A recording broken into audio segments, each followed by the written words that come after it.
জীবনটা তখনই সুন্দর ছিল যখন বুঝতাম না জীবনের মানে কি। জীবনটা তখনই সুন্দর ছিল যখন 1 টাকা দিয়ে 4টা চকলেট পাওয়া যেত। জীবনটা তখনই সুন্দর ছিল যখন প্রয়োজনের চাইতে প্রিয়জনের সংখ্যাটা বেশি ছিল। আর যখনই প্রয়োজন বাড়তে থাকলো তখনই প্রিয়জনের সংখ্যাটা কমতে থাকলো।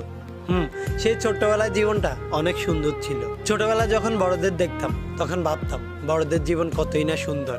ভাবতাম কবে যে বড় হব আর তাদের মতো এত সুন্দর করে জীবনটাকে উপভোগ করব।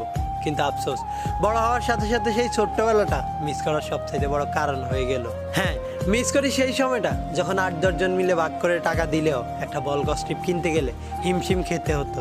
এখন হয়তো চাইলেই একা 10টা বল কিনতে পারবো, কিন্তু চাইলেই সেই 8-10 জন মিলে একসাথে হয়তো আর কখনোই মাঠে খেলা হবে না। এখন আর বিকেল হলেই কেউ খেলতে ডাকে না। সময়টা তখনই সুন্দর ছিল যখন একসাথে সবাই মিলে ঘন্টার পর ঘন্টা আড্ডা চলতো, আর খাওয়ার বিলটা সবাই মিলে একসাথে ভাগাভাগি করে দিতে হতো। এখন হয়তো চাইলেই একাই সবার বিল দেওয়া সম্ভব, কিন্তু চাইলেই আগের মতো সবাই একসাথে আড্ডা দেওয়া সম্ভব না।